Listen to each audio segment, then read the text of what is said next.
आप देख रहे हैं डार्क फाइल्स। तो चलिए बढ़ते हैं आज की इस कहानी की ओर। बस किसी बैलगाड़ी से भी धीरे चल रही थी, कारण रास्ता इतना खराब था कि हर 5-10 सेकंड में झटके लग रहे थे, जैसे बस रोड पर ना चलकर किसी बीहड़ में चल रही हो। बस में सवार कुछ मुसाफिर सोने की कोशिश कर रहे थे तो वही कुछ सो चुके थे, मगर मैं सबसे अलग था। रात के उस काले अंधेरे में भी मुझे खिड़की से बाहर देखना था, पर क्योंकि खिड़की बंद थी इसलिए मैं ऐसा कर नहीं पा रहा था। खैर, मैंने सोचा वैसे भी बाहर अंधेरा बहुत है, खिड़की खोलकर भी कोई फायदा नहीं होगा। सुस्त रफ्तार से बस अभी चल ही रही थी कि तभी एक तेज आवाज के साथ बस लुढ़कती हुई आगे जाकर रुक गई। बस को ऐसे रुकता देख सारे पैसेंजर हड़बड़ाकर उठ गए। ड्राइवर और कंडक्टर दोनों के चेहरों पर एक अजीब सी परेशानी साफ झलक रही थी। ड्राइवर और कंडक्टर दोनों ही बस से नीचे उतरे। लोगों ने आपस में बुदबुदाना शुरू कर दिया। कुछ देर बाद कंडक्टर बस में आया और बोला, देखिए बस का एक्सेल टूट गया है, बहुत टाइम लगेगा बस खुलने में। कंडक्टर की बात सुनकर मुझे मानो एक झटका सा लगा, क्योंकि मेरी मंजिल यानी मुझे जहां उतरना था वो जगह अभी भी बहुत दूर थी। मुझे समझ नहीं आ रहा था कि अब क्या करूं। मेरे पास अब सिर्फ 2 ही रास्ते बचे थे। पहला कि मैं बस में बैठकर बस के ठीक होने का इंतज़ार करता, और दूसरा ये कि मैं बस से उतरकर कोई दूसरी गाड़ी ढूंढता। कुछ देर सोच विचार करने के बाद मैंने दूसरा वाला रास्ता ठीक समझा। बस से उतरकर मैंने जैसे ही ज़मीन पर पैर रखा तो मेरा पैर किसी खड्डे में पड़ गया। संतुलन बिगड़ने की वजह से मैं धड़ाम से घुटनों पर आ गया। खैर, मैं उठकर खड़ा हुआ और अपने कपड़ों को झाड़ते हुए इधर उधर देखने लगा, मगर मेरी बस के अलावा वहां और कोई गाड़ी दिख नहीं रही थी और ना ही कोई इंसान। मैंने सोचा थोड़ा आगे बढ़कर देखता हूँ, क्या पता शायद कोई मिल जाए। इसी उम्मीद को मन में लेकर मैं आगे बढ़े जा रहा था। इतना खराब रास्ता मैंने अपनी लाइफ में पहली बार देखा था। उस रास्ते पर किसी भी तरह की कोई स्ट्रीट लाइट नहीं थी। हालांकि मेरे पास टॉर्च था। दिमाग में टेंशन और मन में उम्मीद लिए अभी मैं आगे चल ही रहा था कि तभी रोड के किनारे मुझे एक ऑटो रिक्शा खड़ी दिखी। बड़ा पुराना सा ऑटो था। ढांचा नीचे से जंग लगकर सड़ चुका था। खैर, मैं उस ऑटो के पास गया तो देखा कि ड्राइविंग सीट पर कोई बैठा हुआ है, शायद ड्राइवर था। तभी मैंने उस आदमी से कहा, भैया श्यामगढ़ गांव चलोगे? इस पर वो ऑटो वाला बोला, नहीं साहब, उतनी दूर की सवारी नहीं लेता हूँ। तो मैंने बोला, ऐसा क्या कर रहे हो, थोड़ा ज़्यादा ले लेना, चलो। इस पर ऑटो वाला बोला, भाड़े की बात नहीं है साहब, बस से भी जाइएगा तो मोड़ पर ही उतार देगी बस, वहाँ से तो पैदल ही जाना होगा। मोड़ के बाद फिर जो रास्ता आता है ना वो बहुत ख़राब है। इस पर मैं बोला, ठीक है, फिर मोड़ तक ही छोड़ दो। इतना बोलकर मैंने रिक्शा में चढ़ने की कोशिश की, मगर पता नहीं क्यों मैं रिक्शा में चढ़ नहीं पाया। ऐसा महसूस हुआ कि मैं जिधर से रिक्शा में चढ़ने की कोशिश कर रहा था उधर कोई पहले से ही बैठा हुआ हो। तभी रिक्शा ड्राइवर ने कहा, इधर से नहीं साहब, उधर से बैठिए। लिहाजा मैं दूसरी ओर से रिक्शा में चढ़कर बैठ गया। ड्राइवर ने रिक्शा स्टार्ट किया और आगे बढ़ा लिया। वो टूटी फूटी रिक्शा इतना वाइब्रेट कर रही थी कि मैंने शाम को जो कुछ भी खाया था वो सारा कुछ पेट में इधर उधर हो रहा था। पर मैं करता भी क्या? कहते हैं ना, जब समय खराब चल रहा हो तब गधे को भी बाप बोलना पड़ता है। खैर मैं बाहर की ठंडी हवा का मजा ले ही रहा था कि तभी किसी के छींकने की आवाज़ से मेरा ध्यान टूटा। लेकिन ड्राइवर नहीं छींका था, क्योंकि मैं ठीक उसके पीछे ही बैठा था और उसे देख रहा था। इतने में ही कोई फिर से छींका, मगर इस बार मैंने उस आवाज़ को ध्यान से सुना। वो आवाज़ मेरे सामने से नहीं बल्कि बगल से आ रही थी। और उससे भी ज़्यादा हैरानी वाली बात तो ये थी कि मेरे बगल में कोई बैठा ही नहीं था। खैर मैंने इसे अपने मन का वहम मानकर बात को हवा में उड़ा दिया। रिक्शा इतनी धीरे चल रही थी कि कोई पैदल आदमी भी सिर्फ चलकर ही रिक्शा को पीछे कर दे। अगर ऐसे ही चलता रहा तो शायद मैं कल सुबह तक भी श्यामगढ़ गांव नहीं पहुंच पाऊंगा। थोड़ा खिसिया कर मैंने उस रिक्शा वाले से कहा, थोड़ा स्पीड बढ़ाओ यार। इस पर रिक्शा वाला बोला, नहीं साहब, वो भाई साहब गुस्सा करेंगे। तो मैं बोला, कौन भाई साहब, किसकी बात कर रहे हो तुम? इस पर रिक्शा वाला बोला, वही जो आपके बगल में बैठे हैं। उस माहौल में ये सुनकर एक पल को शायद कोई भी डर जाता, मगर मैं नहीं डरा। मैंने एक नज़र अपने बगल में देखा, लेकिन वहाँ कोई नहीं था। अपने बगल में किसी को भी ना पाकर मैंने ड्राइवर से कहा, कहाँ कोई है? मगर ड्राइवर ने कोई जवाब नहीं दिया। मुझे मन ही मन ये लगने लगा था कि ज़रूर ये रिक्शा वाला हल्के दिमाग का है और इस बात को आगे बढ़ाना ठीक नहीं होगा। रिक्शा में बैठे बैठे ही सीट पर लदकर मैं चुपचाप सोने की कोशिश करने लगा। अभी मैं सोने की कोशिश कर ही रहा था कि तभी मुझे ऐसा महसूस होने लगा जैसे कोई बार बार मेरे कान के पास आकर कुछ बोल रहा हो, मगर क्या ये समझ नहीं आ रहा था। मैंने आँख खोलकर देखा तो फिर वही, मेरे सिवा कोई नहीं था। मगर इतना सब महसूस करने के बाद भी इसे वहम मात्र का नाम देना मुझे ठीक नहीं लगा। तभी उस ड्राइवर ने ऑटो रोका और बोला, हाँ जी, उतर जाइए। मैंने आसपास देखा तो श्यामगढ़ गांव का मोड़ नहीं था। इस पर मैंने ऑटो वाले से कहा, ये तो श्यामगढ़ गांव का मोड़ नहीं है, यहाँ क्यों उतरूँ मैं? तब ऑटो वाले ने कहा, आपको नहीं, इन भाई साहब को बोल रहा हूँ, आप बैठिए। इस पर मैंने थोड़ा गुस्सा होते हुए उस ऑटो वाले से बोला, तुम पागल वागल हो क्या? दिमाग ठिकाने पर तो है? किसके लिए ऑटो रोका है? तुम बढ़ाओ ऑटो, बढ़ाओ, अभी बढ़ाओ, जल्दी। मेरे इतना बोलते ही ड्राइवर ने रिक्शा आगे बढ़ाया और मुझसे बोला, साहब ये आपने अच्छा नहीं किया, उन भाई साहब को आपने उतरने नहीं दिया, अब आपके साथ अच्छा नहीं होगा।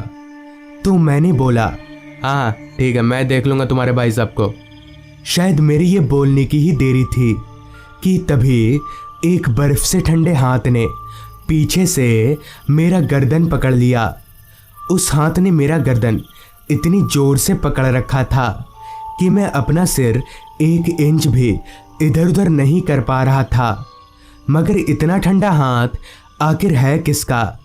मैंने अपनी पैंट की जेब से बैटरी टॉर्च निकाला और जैसे ही टॉर्च ऑन करके अपने बगल की सीट पर मारा तो मेरे होश उड़ गए। मेरे पूरे शरीर में एक सिहरन सी दौड़ गई, क्योंकि मेरा गर्दन पकड़ने वाला शख्स मेरे बगल में ही बैठा हुआ था। मगर उससे भी अजीब बात तो ये थी कि मेरी टॉर्च की लाइट उस आदमी के शरीर पर टिकने के बजाय उसके शरीर को आर पार करके रोड पर जा रही थी। मैं उस आदमी से अपना गर्दन छुड़ाने की पूरी कोशिश कर रहा था, मगर मेरी शक्ति उस आदमी के पकड़ के सामने चींटी बराबर थी।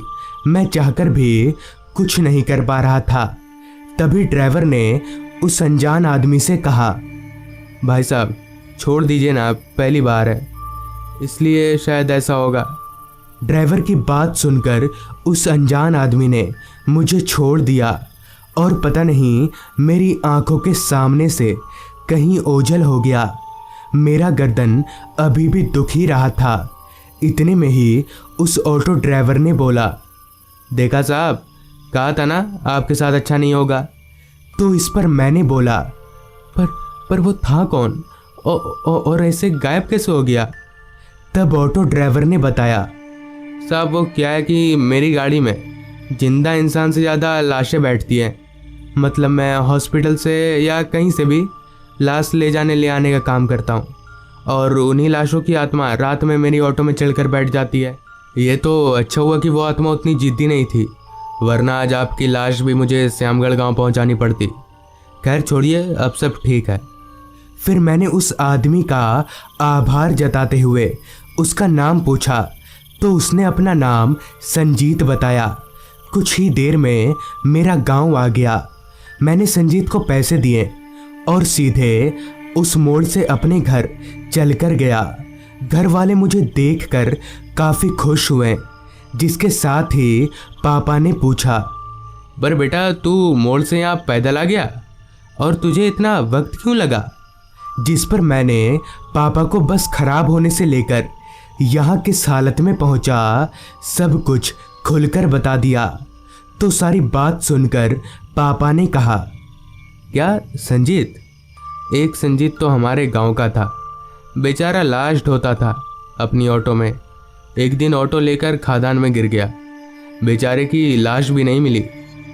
इसका मतलब कि मैं जिस संजीत की ऑटो में आया था वो खादान में गिरकर बहुत पहले ही मर चुका था, मगर उसकी आत्मा ने मेरी मदद क्यों की ये आज तक मुझे समझ नहीं आया।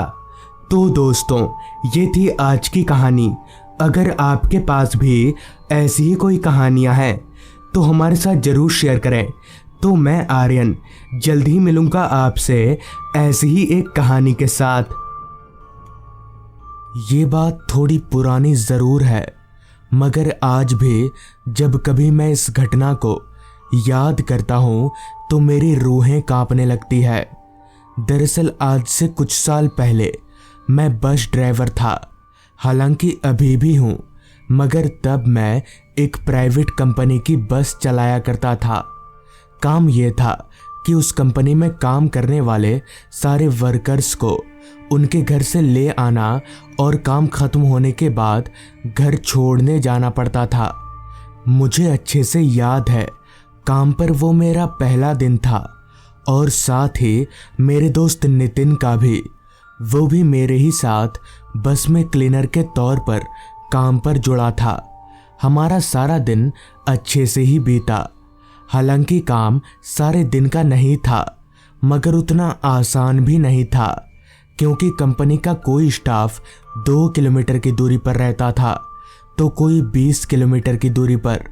खैर, रात के तकरीबन 8:30 बजे जब सबकी छुट्टी हो गई तो मैं सबको बस में लेकर उनके ठिकाने की तरफ निकल पड़ा। हालांकि वक्त काफ़ी ज़्यादा भी नहीं हुआ था, मगर बस एक आध लोग ही नज़र आ रहे थे रास्ते पर। जैसा कि मैंने बताया, सबका ठिकाना एक नहीं था, तो सबको उनके पते पर उतारते उतारते कब रात के 10 बज गए पता ही नहीं चला। परेशानी की बात यह थी कि मुझे और नितिन को बस लेकर वापस उसी कंपनी में जाना था, क्योंकि बस रात में उसी कंपनी के यार्ड में रहती है। खैर, जाना तो पड़ेगा ही, जिस वजह से हम लोग ज़्यादा वक्त ना लेते हुए वापस अपनी मंजिल की तरफ निकल पड़े। रात काफ़ी हो चुकी थी, जिसका पता घड़ी से कम और रास्ते की वीरानियत को देखकर ज़्यादा लग रहा था। जहाँ थोड़ी देर पहले तक इस रास्ते पर एक आध लोग नज़र आ रहे थे, वहीं अब रास्ते पर हमारी बस के अलावा ना तो कोई गाड़ी नज़र आ रही थी और ना ही कोई इंसान। मुझे तो शक होने लगा था कि कहीं मैं धुन में बस चलाते हुए गलत रास्ते पर तो नहीं आ गया। इतने में ही पास की सीट पर बैठे नितिन ने कहा, भाई ये वही रास्ता है ना? कहीं हम लोग रास्ता तो नहीं भटक गए? नितिन की बात सुनकर मैंने जवाब दिया, नहीं नहीं, गलत रास्ता नहीं हो सकता, सीधा तो रास्ता है, गलत कैसे होगा? असल में ठंड इतनी ज़्यादा है कि कौन बाहर निकलेगा। नितिन ने मेरी बात पर हामी भरी। अब हमारी बस एक ऐसे रास्ते पर आ चुकी थी जहां ना तो एक भी स्ट्रीट लाइट जल रही थी और ना ही कोहरे की वजह से कुछ भी साफ तौर पर नजर आ रहा था। बस इतना ही समझ आ रहा था कि अब उस रास्ते के अगल बगल सिर्फ जंगल है। अभी हम लोग आगे बढ़ ही रहे थे कि तभी बस की हेडलाइट की रोशनी में हमें रास्ते के एक किनारे पर एक पेड़ के नीचे कोई औरत बैठी दिखी, जो कि शायद रो रही थी। मगर इस सुनसान रास्ते पर आखिर ये औरत ऐसे बैठकर रो क्यों रही है? मुझे लगा शायद इस औरत को कोई मदद चाहिए होगी। ये सोचकर अभी मैं बस की रफ्तार को धीमी कर ही रहा था कि तभी नितिन ने कहा, भाई बस मत रोक, मैंने बहुत कहानियों में सुना है कि ऐसे रास्तों पर चुड़ैल भटकती है। नितिन की बात पर मैंने जवाब दिया, ये सब कहानियों में ही होता है, तू पागल है क्या? हो सकता है इस औरत को कोई मदद चाहिए हो। हालांकि नितिन मुझे बस रोकने के लिए बहुत मना कर रहा था, मगर मैंने उसकी एक ना सुनी और बस को ठीक उस औरत के पास रोका। बस से नीचे उतरकर मैं उस औरत के करीब गया। हालांकि नितिन डरता बहुत था, मगर पीछे पीछे वो भी बस से नीचे उतरा। तभी मैंने उस औरत से कहा, क्या हुआ? आप इस सुनसान रास्ते पर ऐसे रो क्यों रही है? इस पर उस औरत ने कहा, वो लोग मेरे पति को मार डालेंगे, कृपया आप लोग उनको बचा लीजिए। इस पर मैंने कहा, कौन मार देगा? चलिए आप हमें वहां पर लेके चलिए, हम आपके पति को कुछ नहीं होने देंगे। मेरे इतना बोलते ही वो औरत झटपट उठ खड़ी हुई और हमें उसके पीछे चलने का इशारा किया। हम दोनों उस औरत के पीछे पीछे चलने लगे और नितिन भी हमारे साथ आ रहा था। उस औरत के पीछे पीछे कुछ देर चलने पर हम लोग एक पेड़ के पास पहुंचे। उस पेड़ के पास पहुंचकर औरत अचानक से रुक गई। तभी मैंने उस औरत से कहा, कहाँ है आपके पति? कौन मार रहा है उनको? मेरे इतना कहते ही वो औरत एकदम से हवा में धुआं हो गई। ये देखकर मैं और नितिन, हम दोनों की आंखें फटी की फटी रह गईं। हमें कुछ भी समझ नहीं आया कि आखिर अभी अभी जो हमारे साथ हुआ, क्या वो सच में था या कोई सपना देख रहे हैं हम। अभी मैं बेसुध सा वहां पर खड़ा ही था कि तभी नितिन बोल पड़ा, यहाँ खड़े खड़े देख क्या रहा है, भाग यहाँ से। नितिन की बात सुनकर मुझे होश आया, जिसके बाद हम दोनों वापस अपनी बस की तरफ भागने लगे। भागकर हम लोग सीधे बस में चढ़ गए। मैंने फटाफट बस में चाबी लगाई और हम लोग वापस से रोड पर आगे बढ़ने लगे। मैं बस चला तो रहा था, मगर स्टीयरिंग पर मेरे हाथ पूरी तरह से कांप रहे थे। ऊपर से ये जंगली रास्ता जो खत्म होने का नाम ही नहीं ले रहा था। इतने में ही नितिन बोला, देखा मैंने कहा था ना बस मत रोक। इस पर मैंने कहा, अरे मुझे तो नहीं पता था यार कि वो औरत चुड़ैल निकलेगी।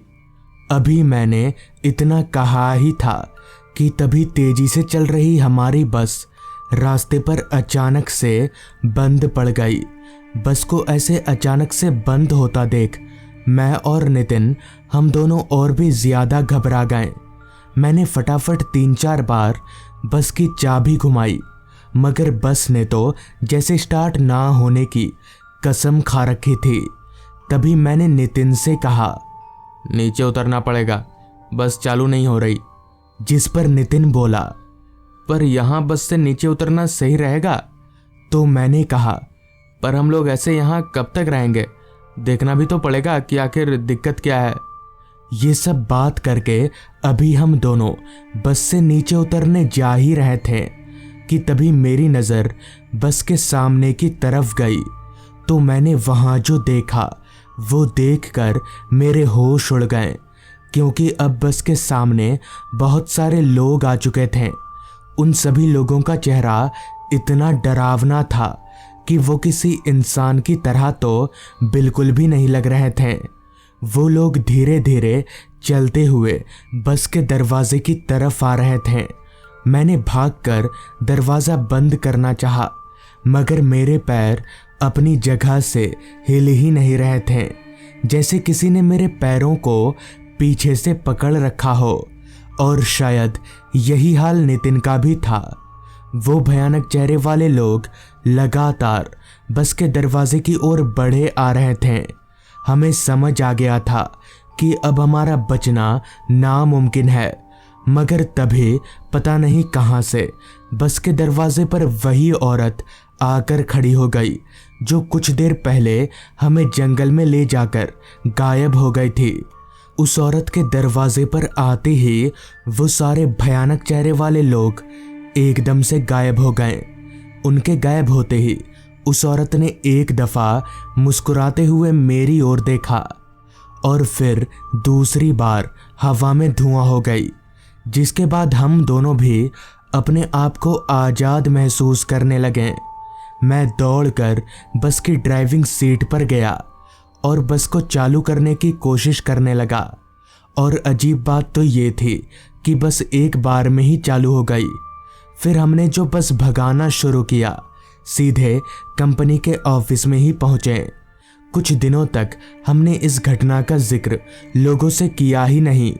बाद में जब हमने लोगों से इस बारे में बात की तो उन्होंने जो बताया वो हैरान कर देने वाला था।